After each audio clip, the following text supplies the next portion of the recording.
A single Democrat senator cared about the violent protesters that showed up outside Supreme Court justices' homes, including, I might note, female justices like Justice Amy Coney Barrett, threatening their family, and Joe Biden's attorney general didn't do a damn thing and refused to enforce the law to protect those judges. Why? Because he agreed with the violent protesters and he wanted to intimidate and threaten those judges. Professor Bray, under our Constitution, who should decide elections, the voters or unelected judges? The voters are the ones who should vote in the election according to the laws, and the laws sometimes have to be applied by the judges if there are cases. And under our Constitution, who is charged with making policy decisions? Elected representatives elected by the people or unelected federal judges? I think the question of policy, Senator, is a little broader than the particular case. So the laws should be enacted by Congress. That's where the fountain of law. Policy decisions are the elected branches. Right. Law is the province of the court. Policy is the province of the elected branches. These are not complicated. Professor Bray, let me ask you this. Do the federal courts have power to issue remedies for people who are not parties to a case? That's a question I agree is not complicated. They do not have that power. Is the phrase nationwide injunction or universal injunction found anywhere in the Constitution? It is not. First chart. In the first 150 years of our republic, how many nationwide injunctions were issued?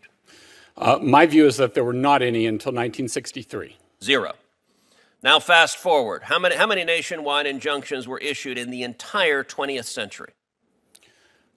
It's a small number. I would think it would be a dozen, give or take. It's not large. 27, actually. Excluding Trump's first term, how many nationwide injunctions were issued in the last 20 years? Far more than that. 32. From 2001 to 2024 against Biden, Obama, and Bush, 32. And how many nationwide injunctions have been issued in the last 2 months alone? There have been quite a few. 37. Let that sink in. There have been more nationwide injunctions in the past 2 months against President Trump than in the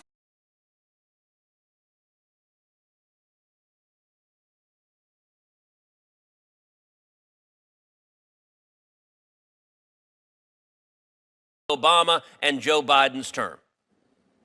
We saw during the Biden presidency lawfare, indicting President Trump 4 times, using the machinery of justice to attack him, and that was an attack on democracy, because Democrats today hate democracy.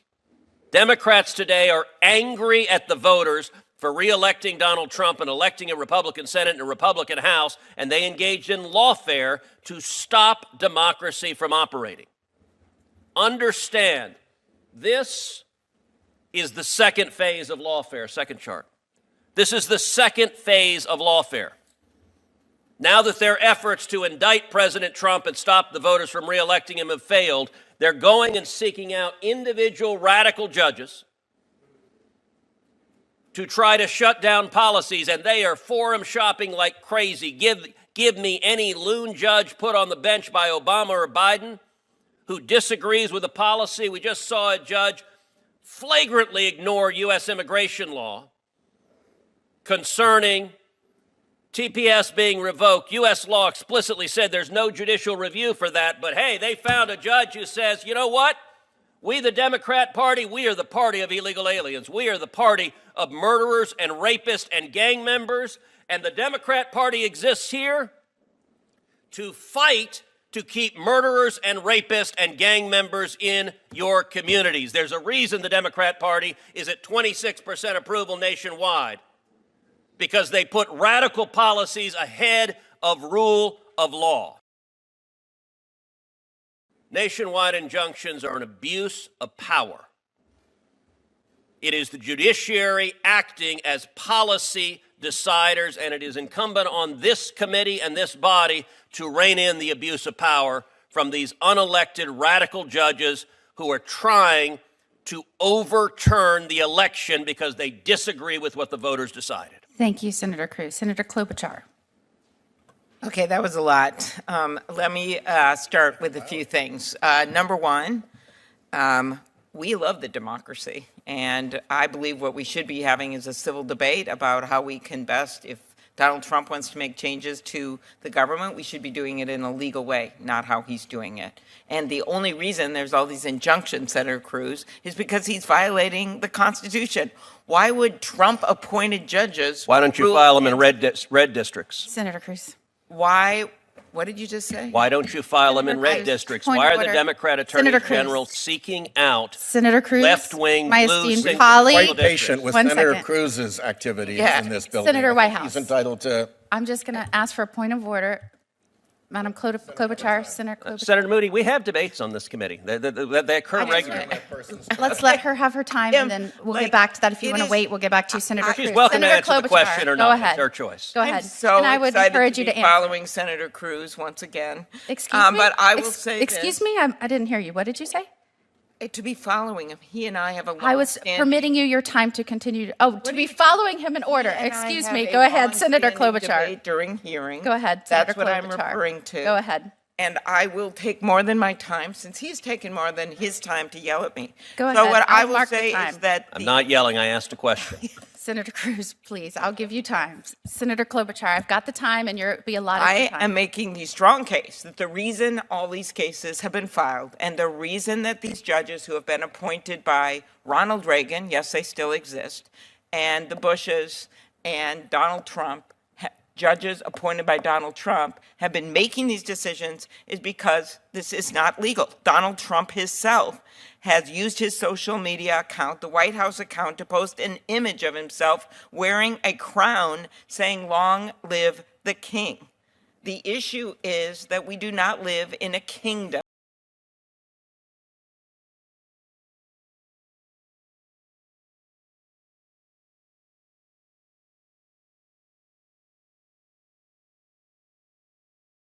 By 5 different presidents have made clear that these are illegal actions. And these judges have rightly blocked these actions. And it is important that we not lose sight of the underlying cause of these injunctions. It is not that these judges are crooked or lunatics or evil. Those are words used by the president and his allies. It is because the administration is violating the Constitution.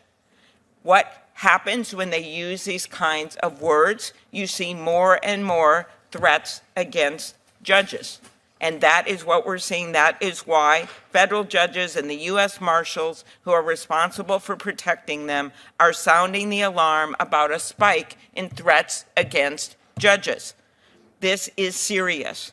And unlike what Senator Cruz said, I'm remembering when the threat was made, the horrific threats, and the man was in Justice Kavanaugh's, on his neighborhood, on his street. On a bipartisan basis, we came together and got more funding for the judges and changed things so that they had more protection. So what he said was completely untrue in terms of Democrats and Republicans decrying violence. We didn't just decry the violence, we actually did something about it in response to a court that is run by Justice Roberts, who is a Republican appointee. So I think that kind of language actually makes the situation worse when it's not even true. But unfortunately, Senator Cruz left, so he did not hear my response to what was a lie.